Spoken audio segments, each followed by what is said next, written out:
Hola otra vez. Vamos a esperar a los demás. Bueno, en lo que ven los demás, doctora, yo tengo una pregunta, porque A ver, Iñaki. ahorita que preguntó lo de poliarticular, lo busqué en San Google Ujú. y en varias bibliografías decía que, bueno, me salía mucho de la extendida. La extendida decía que era cuando eran 5, pero que habían iniciado con menos de 5.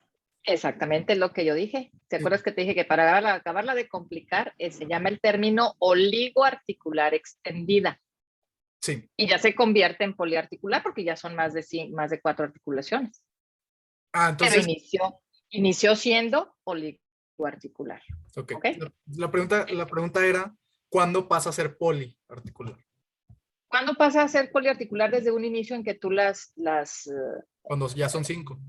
exactamente, cuando al inicio de la enfermedad, en un periodo de tiempo, la enfermedad ya, o cuando ya tú haces, se establece la enfermedad como tal, que pasan las 12 semanas después de que tú consideres que ya no es algo reactivo ni algo transitorio, ¿de acuerdo? Eso lo vamos a ver ya cuando empecemos a ver artritis reumatoide, cuánto es el tiempo que se considera para la clasificación que se debe de tomar. Porque, por ejemplo, una artritis reactiva, por ejemplo, cuando te da por la picadura de mosquito, ¿cuánto te dura el problema articular? ¿De acuerdo? Menos de 6 semanas y se quita, se autolimita. Entonces, ¿cuánto tiempo tendría para tener y que completara la afección articular? Sería dentro de los primeros meses de la enfermedad para que tú puedas clasificarlo. Si nada más se queda con menos de 3, menos de 4 articulaciones, es una oligoarticular. Si desde un inicio es simétrica o es aditiva y va sumando articulaciones en el periodo de tiempo, ya es una poliarticular. ¿De acuerdo, Iñaki?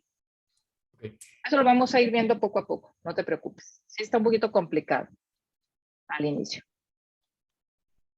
Muy bien, Alan, creo que ya estamos todos. Ah, ya entró, repórtese quién entró al final.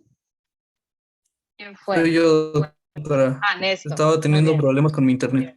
Perfecto, Néstor. Esta es la segunda. Listo, empezamos. Seguimos. Bueno, esa fue la clasificación clínica que nos mencionaba el libro. Ujú. El mismo libro nos menciona otra clasificación que divide en 4 grupos a todas las enfermedades.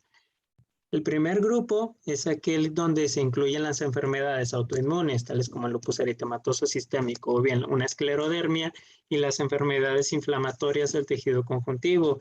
Aquí incluimos las artritis, las vasculitis, las miopatías inflamatorias. Digo unos ejemplos de cada uno o ya me voy al otro grupo, doctora. Con esto que tengamos, las enfermedades autoinmunes e inflamatorias del tejido conectivo van desde las sistémicas, lupus eritematoso, vasculitis, de acuerdo, todas son sistémicas a final de cuentas, miopatías inflamatorias, y el otro grupo que sería de las artritis reumatoides, donde se hace la clasificación de todas, ¿de acuerdo? Entonces, esta es otra clasificación. ¿Seguimos? El segundo grupo de esta misma clasificación es aquel que incluye ahora sí las artritis infecciosas, también las espondiloartritis y las osteoartrosis, que ya hemos estado mencionando. Tercer grupo, este es el más numeroso. Aquí incluyes tanto las alteraciones metabólicas, las endocrinas u hormonales, las biomecánicas, las neoplasias y las neovasculares. Metabólicas podemos mencionar, por ejemplo, la gota, las neoplasias, cualquier tumor que influye en lo que es una articulación, neurovasculares como algún compromiso de algún nervio que genere esa enfermedad, y pues cualquier alteración endocrina como la osteoporosis.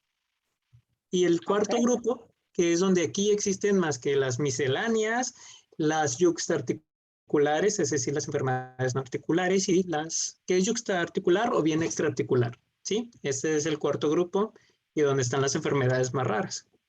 Y ya. ¿Qué significa, ¿qué significa yuxtaarticular, Yomar? Espérame. ¿Qué es yuxta? Pues para entender, porque si no, pues a lo mejor no sabemos qué es yuxta y pues ahí sí, que ya dijo Alan como que era sobrepuesta. ¿Que está sobrepuesta? A ver. ¿Qué es yuxta? O al lado. Junto, Está ¿no? junto. Junto.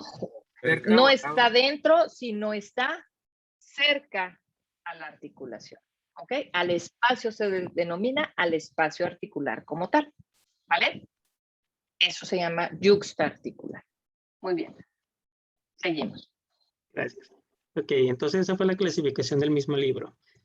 Ahora, esta es otra clasificación que la doctora nos pidió ayer que consultáramos. Esta es la del CIE, también llamada Clasificación Internacional de las Enfermedades. Estas clasificaciones han sido propuestas por la OMS y tienen hasta 11 ediciones. Esta, la edición 10, tiene un capítulo específico para las enfermedades osteomusculares y del tejido conectivo, es decir, las reumatoides.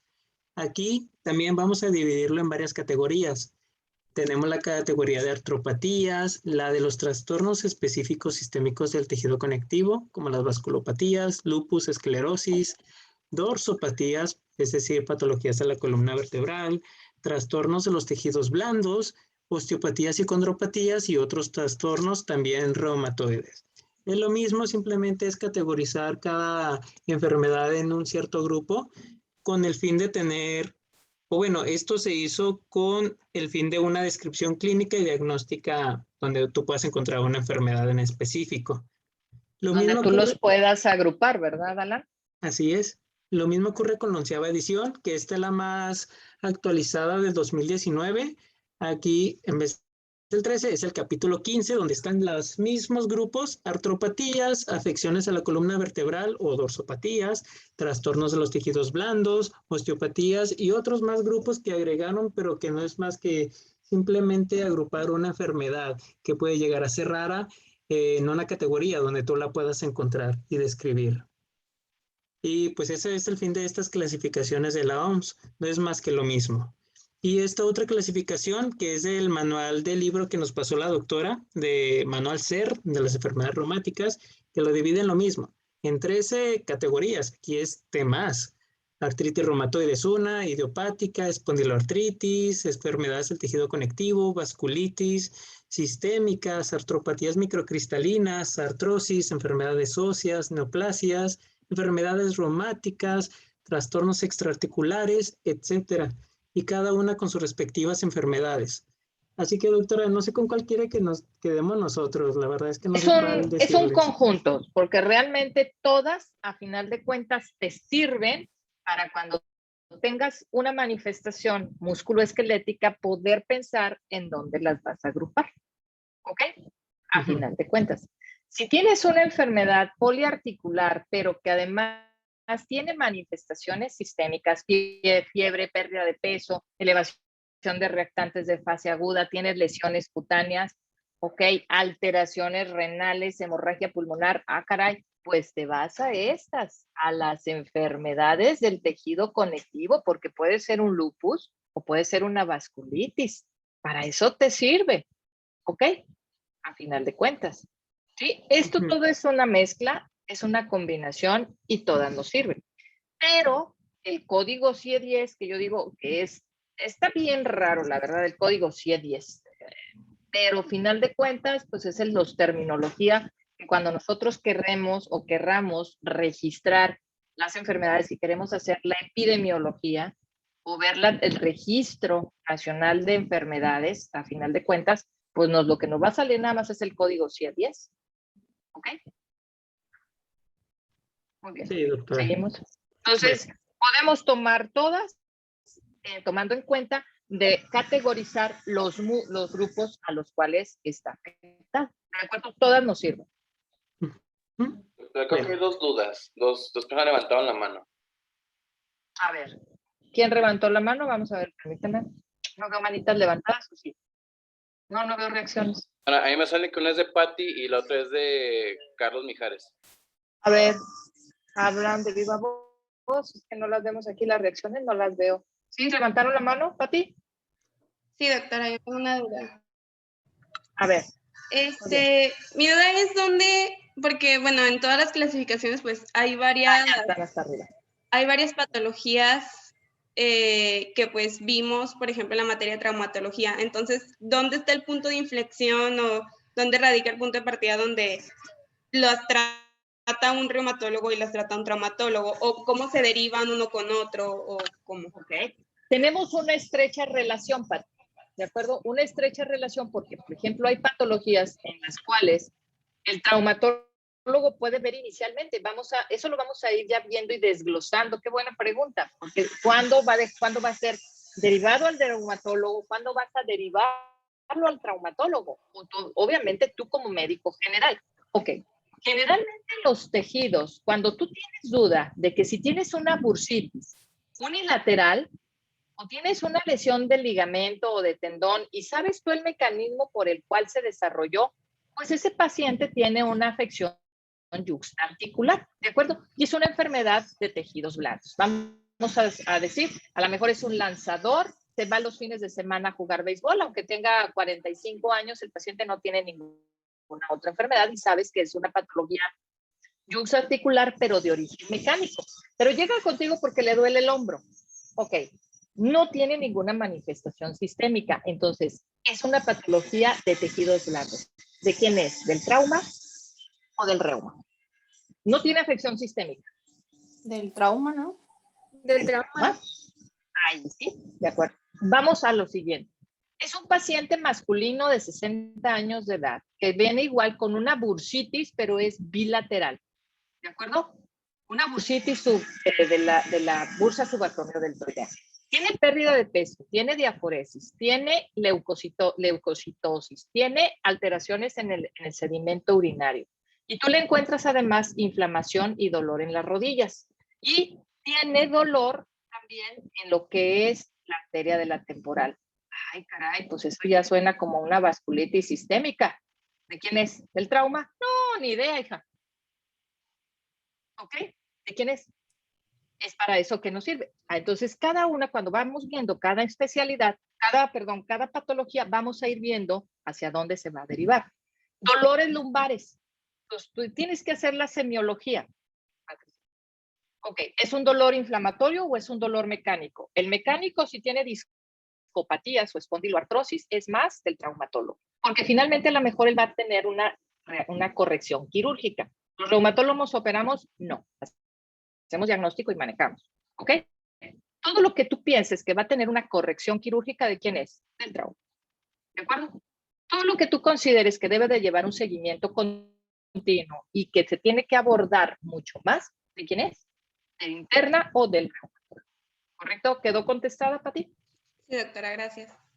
Más o menos, vamos a ir viendo en cada patología. Ok, Carlos. Sí, doctora. O sea, yo, por ejemplo, tengo una duda. Ayer que estaba checando el material, bueno, todo esto de las clasificaciones, sí.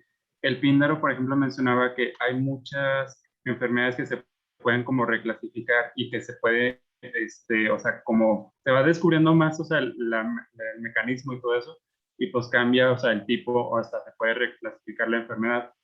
Entonces, ¿qué tan común es eso para que tenga que cambiar todo el sistema otra vez?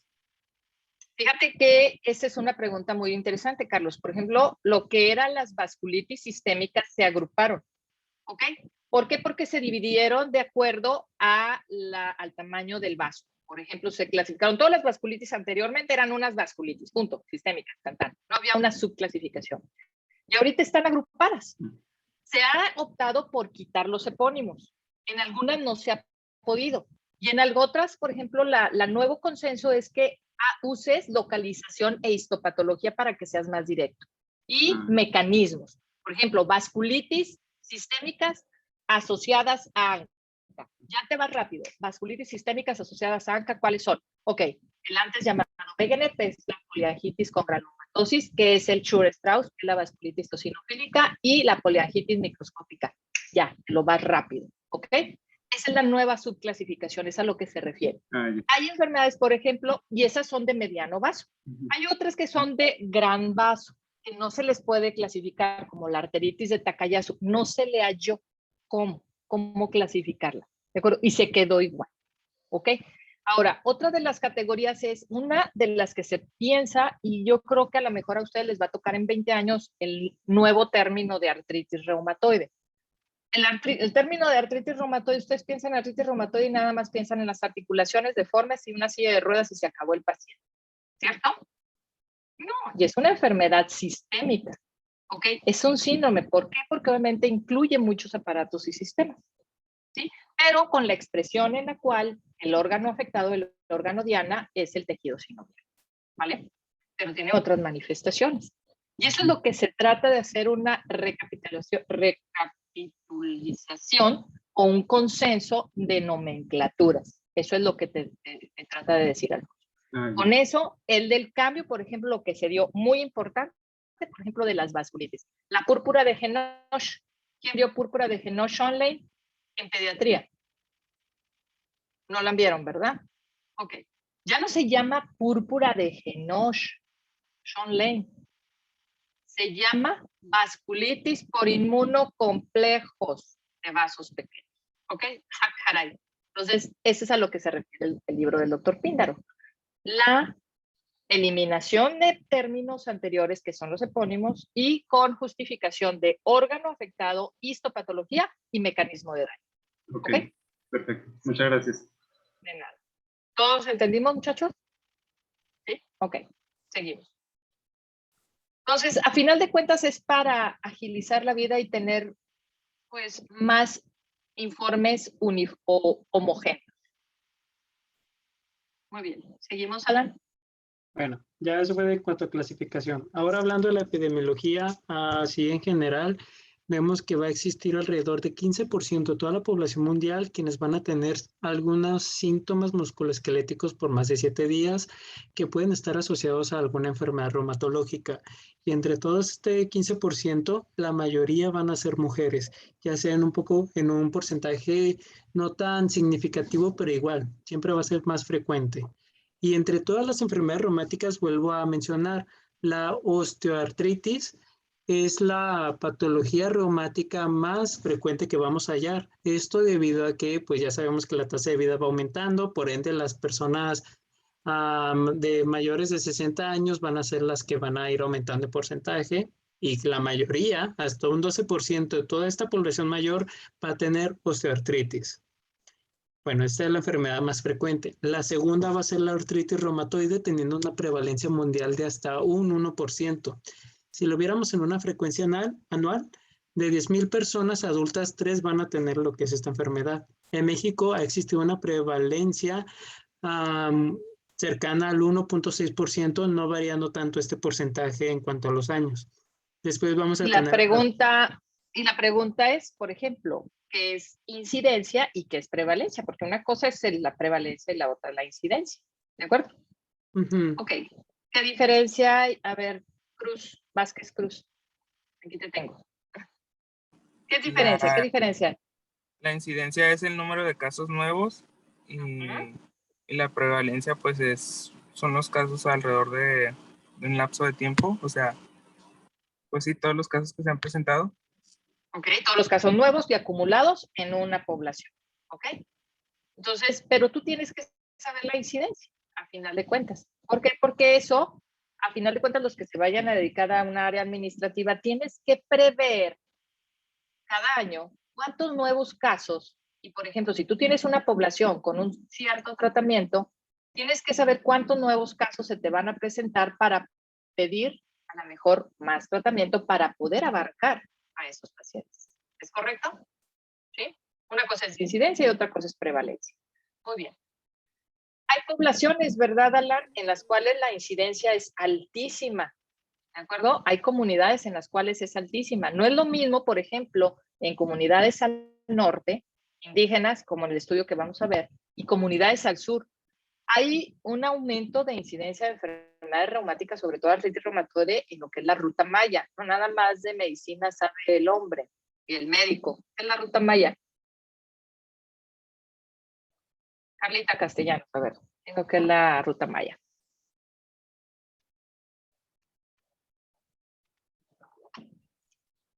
La verdad, no sé. No, la ruta maya en historia. Doctora, es la ruta maya. La ruta maya, pues es toda la parte de, o sea, pues sí, donde es Yucatán, Quintana Roo, Campeche, Guatemala, o sea, bueno, todo lo que es toda esa parte. Es la vía en la cual los mayas hicieron su imperio. ¿De acuerdo? Que es desde toda la península de Yucatán, pasando por Centroamérica hasta antes de Perú. ¿De acuerdo? Toda la cordillera. Antes de Perú, porque ya ahí eran los incas. ¿Ok? Entonces es donde vas dejando tu huella. ¿Tu huella qué? Genética. Tu huella genética. Ustedes todos llevaron con la doctora Rocío, ¿verdad?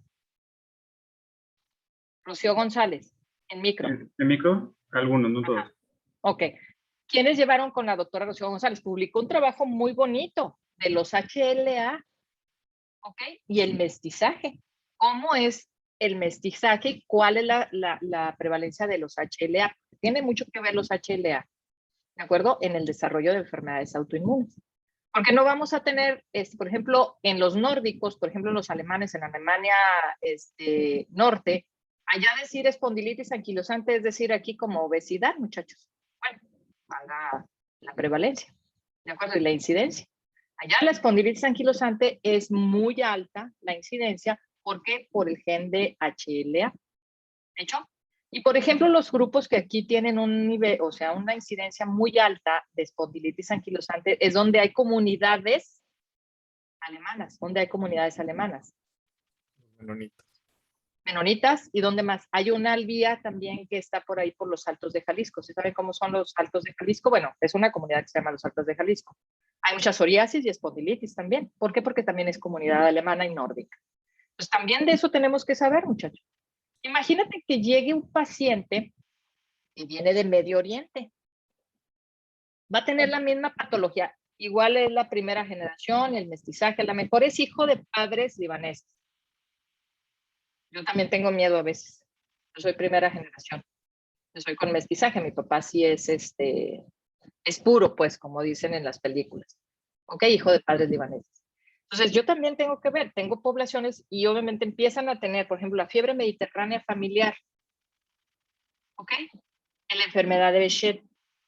Pues es muy, muy típica en estas comunidades, tienes que pensarlo. Pero vives en México, sí, pero hay comunidades muy cerradas, que nada más ellos se siguen casando entre ellos. ¿Ok? Entonces tienes que pensar, ¿vale? Muy bien, Alancito. ¿Ya ven cómo no es tan fácil? Hay mucha tela de dónde cortar y podemos seguir preguntando. Muy bien, ¿seguimos, Alan? Ok, bueno, entonces, artritis reumatoide en segundo lugar, fibromialgia, se considera que es el tercer lugar en frecuencia, nomás que no encontré un porcentaje que sea tan confiable, así que mejor puse que es una enfermedad más frecuente. Después seguiríamos con gota, que esta como característica es que tiene un predominio masculino muy alto, teniendo hasta 8 veces una mayor frecuencia que las mujeres.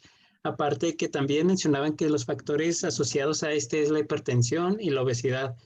Hablando de frecuencia nuevamente, vemos que por cada 100,000 personas, 480 van a tener gota. Luego seguiremos con espondiloartrosis, también con un predominio masculino, donde aquí el factor principal va a ser genético, donde encontramos el antígeno HLA-B27, que ya hemos estado viendo. Y con una frecuencia de por cada 100,000 personas, esta llega a variar bastante, desde 3.5 hasta 400. Y luego tenemos las enfermedades autoinmunes que, como ya sabemos, van a ser mucho más frecuentes en mujeres, teniendo una frecuencia hasta 8 veces mayor que los hombres. Como ejemplo principal tenemos el lupus y con una frecuencia de 100,000 personas, 4 a 250 van a tener estas enfermedades. Aquí en la imagen de la derecha les traigo una pirámide poblacional que se hizo aquí en México gracias al INEGI en el año 2015, donde se hizo una encuesta para ver las enfermedades reumáticas dependientes a lo que es la etapa de la vida. Como ya les mencioné en las generalidades, entre los 0 a los 14 años es común encontrar lo que es la fiebre reumática, artritis reumática juvenil, reumatoide juvenil y las espondilitis juveniles, siendo las espondilitis juveniles más frecuentes en mujeres. Ahora, en una edad de la adolescencia, de los 15 años hasta la adultez, que es 59, encontramos en los hombres, como ya mencioné aquí, que la gota y la espondilitis van a ser los más frecuentes en este género. En el género de las mujeres es mucho más frecuente encontrar enfermedades autoinmunes, tales como la artritis reumatoide y el lupus eritematoso. Y ya en una etapa tardía de 60 a más años, encontramos siempre osteoartritis independientemente del género. Pero en el género femenino, aparte de la osteoartritis, tenemos la osteoporosis, que recordemos va a ser una enfermedad dependiente de hormona, pues por esto que las mujeres van a ser más propensas a ello. Y bien, ahora, en las mujeres es muy frecuente encontrar la edad de los 27 años, la aparición de estas enfermedades. Eso en cuanto a esa presentación. Ahora bien, en el INEGI se vio que en el 2015 existían una población de 119.500.000 habitantes en México. Por ende, en un 10 o un 11%, es decir, alrededor de 11 millones de pacientes van a tener estos síntomas musculoesqueléticos muy bien asociados a una enfermedad reumática. Ahorita, en el 2020, hubo una población aproximadamente de 127 millones. Por ende, alrededor de 12 millones, es decir, un 10 o un 11% de toda la población de México van a tener, tuvieron estos síntomas musculoesqueléticos. Es por ende que estamos hablando de una gran cantidad de pacientes reumáticos. ¿Le continúo, doctora? Bien. No, le cortamos aquí. Te acabo de mandar el artículo. Híjole, nada más que no lo puedo poner para todos. Igual lo compartes. Ahorita te lo mando, Alan. Alan 1. ¿Ok? Sí, doctora. Ok. Te lo mando y ahí ya te mencioné, Alan, no sé si ya te haya llegado en Teams, el artículo completo, ya te llegó, ¿verdad? Sí, doctora. De hecho, aquí lo tengo. Ok. Igual aquí está, ya te lo acabo de mandar ahorita. ¿Sí es el que te mandé? Ahorita te lo acabo de mandar. Te mandé el otro, ya te mandé ahora sí el completo donde están toda la estadística, muchachos. ¿Ok? Seguimos el día de mañana para ver que sí, los que se quejan de que en México no tenemos estadística, hay investigadores mexicanos que sí se han puesto las pilas y han hecho la investigación a fondo y hemos descubierto cuál es la verdadera incidencia y prevalencia de algunas enfermedades reumáticas. ¿Hecho? Doctora, de hecho dicen que la INEGI es una de las mejores empresas de estadística del mundo. O sea que según esto es lo mejor que tenemos en México de ese tipo de organizaciones, porque hacen muy buenas... igual, muy buenas análisis, ¿de acuerdo? Y cuando no se tiene el análisis completo, lo que pasa es que tienen unos buenos estadísticos que hacen expansión de probabilidad, ¿ok? Lo hacen con expansión. Y una de las cosas muy envidiadas a nivel nacional era el Sistema Nacional de Salud, que con, ya saben quién, se acabó, ¿de acuerdo? No quiero decir porque estamos grabando, pero ya saben a lo que me refiero. Era envidiado el Sistema Nacional de Salud que le vinieron a dar al traste, ¿de acuerdo? Pero bueno, en fin. Ya nomás nos faltan 3 años y de aquí a marzo para ver si es cierto que cambiamos. Muy bien, ¿quién más? Doctora, disculpe, para el tema siguiente, que es lo de la estructura y todo eso. Uno solo, Diego. ¿De acuerdo? ¿Ya estás apuntado? ¿Sí? ¿A quién le gusta la ortopedia? Ah, sí, ya le voy a dar. Anotado. Pero Okay. del píndaro y del reumatoide conceptual está bien, ¿o quiere alguna Exactamente, otra? no, de ahí fíjate que está muy bien de ahí del reumatología conceptual, léetelo rápido porque viene la clasificación de las articulaciones y del píndaro. ¿Hecho? Sí, gracias. Muy bien. Muy bien, chicos. Nos vemos mañana. Gracias. Gracias. Mañana, doctora. Gracias. Hasta mañana. Nos vemos, doctora. Nos vemos mañana, doctora.